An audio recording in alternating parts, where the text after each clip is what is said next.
है। इसके साथ ये कार्बन लगा हुआ है। बाजार से जब जाते हैं तो लगभग इतना 1 इंच के लगभग ये लंबाई में दिखाई देता है।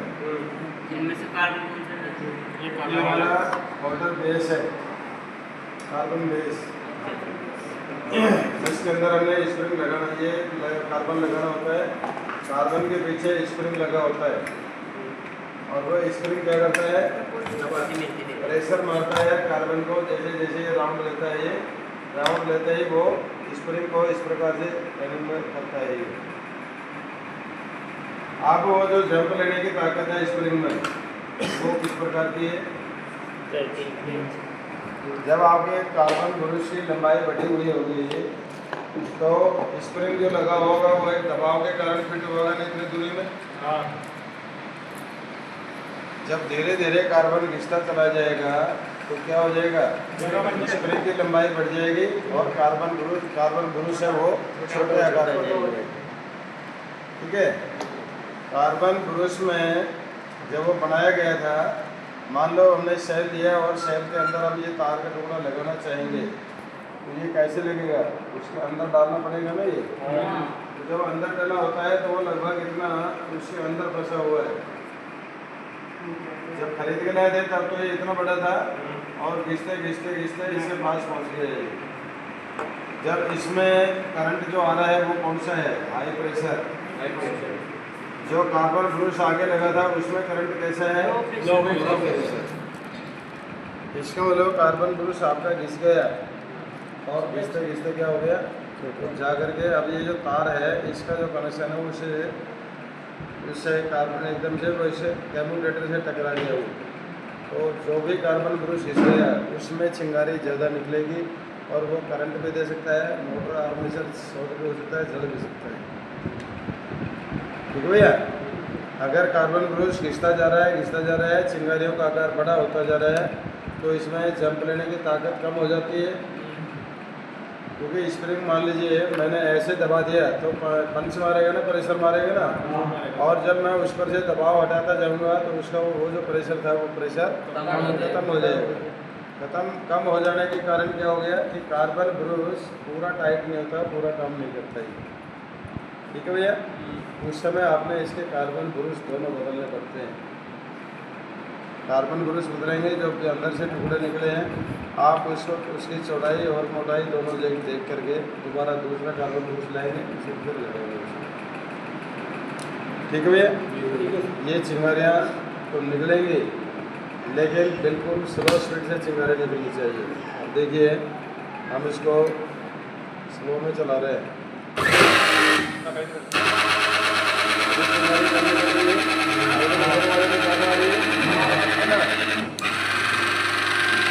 ये कार्बन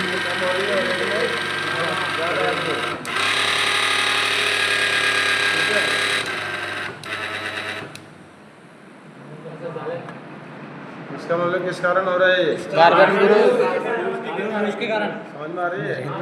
दूसरा नंबर इसका कार्बन कैमुलेटर तांबे के कलर में होता है, तांबे के कलर में होता है, लेकिन अब ये पूरा ब्लैक कलर में हो रहा है। ये इसको बोलते हैं कैमुलेटर गंदा हो गया है। इसके कारण गंदा हुआ कार्बन में ये कार्बन ब्रश खींचता गया, इसका कालापन जो है वो इसी के चारों तरफ बढ़ता चला गया। वो अब वो क्या कर रहा है, कनेक्शन को पूरा सही नहीं जाने देता। फाइबर हम जब चलाते हैं तो मोटर स्टार्ट नहीं होती है, फिर हम क्या करते हैं, पीछे की फिरकी होती है उस फिरकी को थोड़ा सा घुमा देते हैं, उसके बाद फिर चलाते हैं, फिर ये चलना शुरू हो जाती है। तो ऐसे में आपने ध्यान रखना है कि इसका कैमुलेटर गंदा हो गया है। दूसरा, इसकी जो स्लॉट्स बनी रहती हैं जिनके ऊपर ये कार्बन ब्रश पहले इससे टकराएगा, फिर इससे टकराएगा, फिर इससे टकराएगा, अगर ये दो पॉइंट आपस में ऐसे शॉर्ट हो गए किसी भी कारणवश को क्या होगा, फिर लूज कनेक्शन, कार्बन ब्रश का घिसते घिसते और तार का हिस्सा जाके उससे टकराने लग जाएगा, तो ये शॉर्ट सर्किट में बदल जाएगी। ठीक है। ऐसे में दो स्लॉट आपस में शॉर्ट हो गए हैं तो ये कैमुलेटर काम करना बंद कर देगा।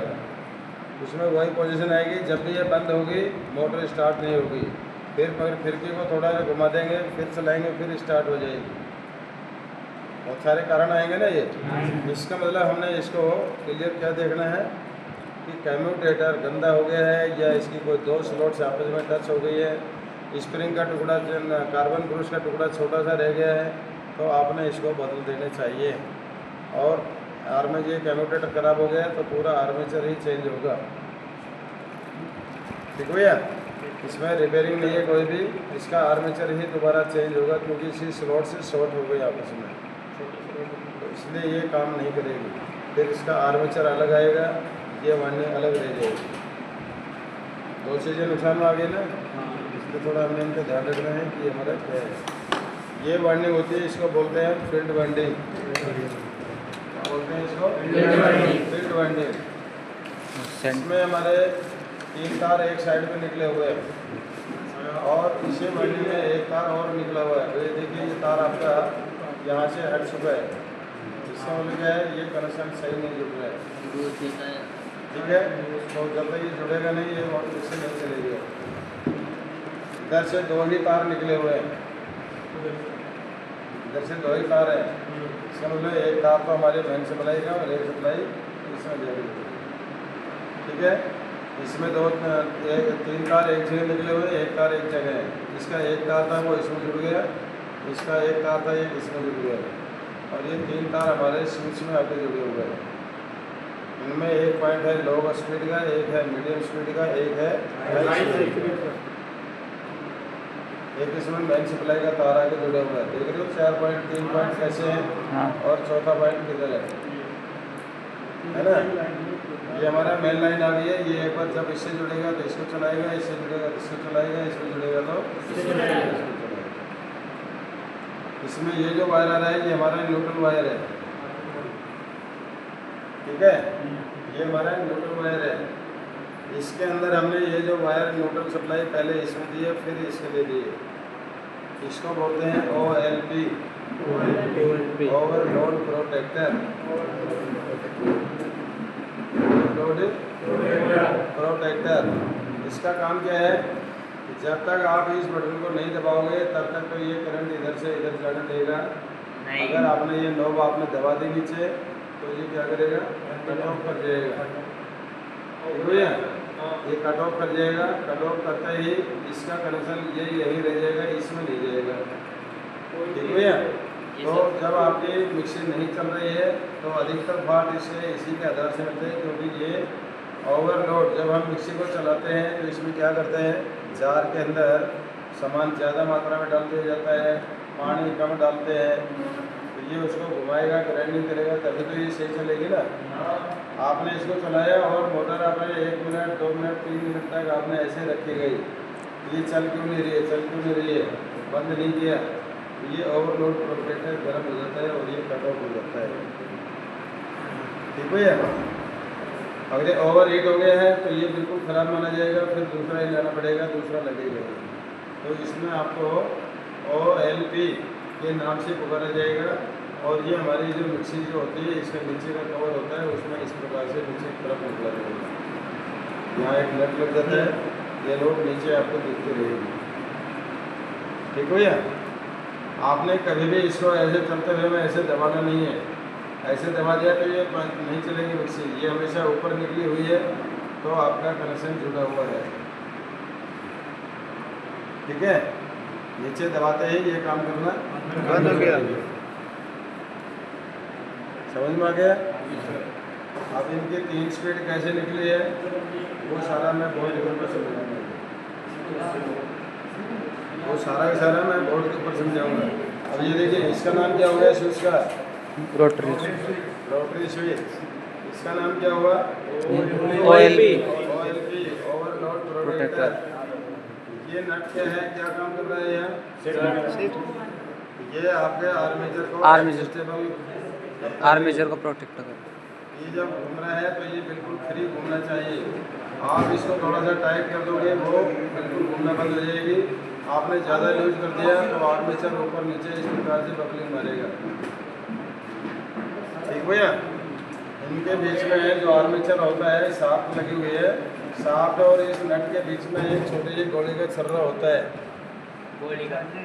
ठीक भैया, उस छर्रे के ऊपर ये जो शाफ्ट है उसके ऊपर ऐसे टिक जाते हैं, तो उसके ऊपर घूमते हुए कोई दिक्कत नहीं आएगी ना। आप इसको ज़्यादा टाइट कर दिया तो ये शाफ्ट को टाइट कर देगी। ठीक हो यार, इसको हम एडजस्टेबल नट बोलते हैं इसको। ये डिग्री यूज करते ही ये फ्री हो जाएगा। आप इसके नॉब को जितना टाइट करना चाहेंगे उतना टाइट हो जाएगी, जितना लूज करना चाहेंगे उतनी लूज हो जाएगी। इसका मतलब क्या है, ये अब हमने इसको लूज कर दिया तो ये ऊपर नीचे आना जाना शुरू हो गया। ठीक हो यार, ऊपर नीचे जा रहा है ना ये। इसका मतलब ये ऊपर नीचे जाने के लिए आपने सही जगह रोकने के लिए, तो अगर ये यहाँ सही घूम रही है, कार्बन फ्रूट सही टच हो रहे हैं, तो आपने अब उसको इतना टाइट करना है कि ये ऊपर नीचे जाना बंद कर दे।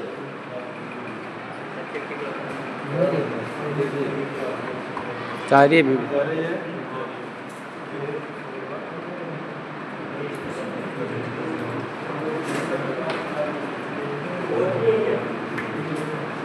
पेचकस का ये सेट होगा ना,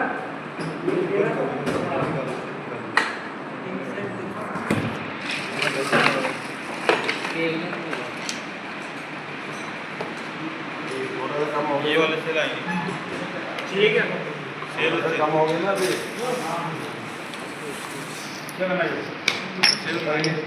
सेल नहीं होना है, काम तो नहीं है, काम तो नहीं है।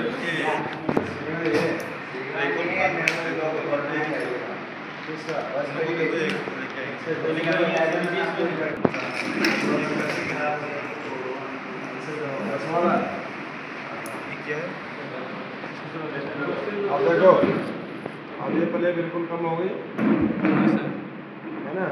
अब इसको हम ऐसे खड़े कर खड़ा करेंगे तो तब भी ये बिल्कुल फ्री घूम रही है। हाँ सर। देखो ये, अब इसके ऊपर हम इसको जार लगा सकते हैं। अगर हमारा ये शाफ्ट ज़्यादा नीचे जाएगी तो जब जार लगाओगे तो इसकी ये जो कपलिंग है और ऊपर की कपलिंग है, उन दोनों में गैप रह जाएगा। ठीक है, वो गैप पूरा करने के लिए कि बाई चांस ये कपलिंग सही नहीं जुड़ पा रही है, तो आप ये एडजस्टिंग नट से इसको एडजस्ट कर सकते हो। इसको ऊपर उठाओगे तो कपलिंग सही हो जाएगी। उस नट को लूज करके इसको नीचे ले जाओगे तो कपलिंग का जुगाड़ सही नहीं बैठेगा। तो सर इसको ऊपर कैसे उठाएंगे? बहुत ज़्यादा खराब होती है ना, उसी के कारण है ये। तो सर इसको ऊपर कैसे उठाएंगे? नट टाइट किधर कर रहे, टाइट कर रहे हो नट को, हाँ। ये शाफ्ट कहाँ जाएगी, ऊपर की तरफ जाएगी। और इसको लूज करोगे तो नीचे से नीचे की तरफ आती जाएगी। ठीक हो यार, कपलिंग अगर जो जार की जो कपलिंग होती है वो अगर इसके किनारे से टच हो रही है तो ये किनारे को इसको पूरे को घिस देगी। और अगर वो नीचे जाके ऐसे अटैच हो रही है तो फिर वो कपलिंग घिसेगी नहीं, बल्कि लगातार सर्विस बहुत अच्छी देगी। ठीक हो यार, इसलिए हमने ये ध्यान रखना। मिस्त्री जब कई बार क्या करते हैं कि जार उठा के ले जाते हैं मिस्त्री के पास, बड़ी मशीन नहीं ले जाते हैं। हाँ। वो जार के शाफ्ट को फ्री कर देगा, खोल देगा, उसमें तेल डाल देगा, उसमें एक आध वाशर डाल के फिरकी लगा देगा, सारी काम कर देगा। घर आके लगाओगे इसके बाद फिर कहोगे बोलो भाई साहब उसमें तो खराब हो गया। ठीक है ना। इसका मतलब ये भी और वो जार भी दोनों साथ में जाएंगे तो वो क्या करेगा, इसको कपलिंग को सही एडजस्टेबल करेगा और ये सही काम करके देगा।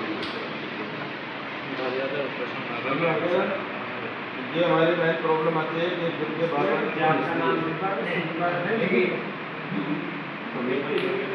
आया मिक्सिंग बारे में जानकारी हुई? हाँ सर। कोई दिक्कत है किसी को? नहीं सर। और कोई सवाल? नहीं सर।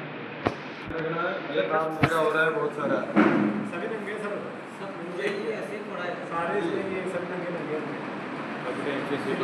तो इसको सही करना है ना।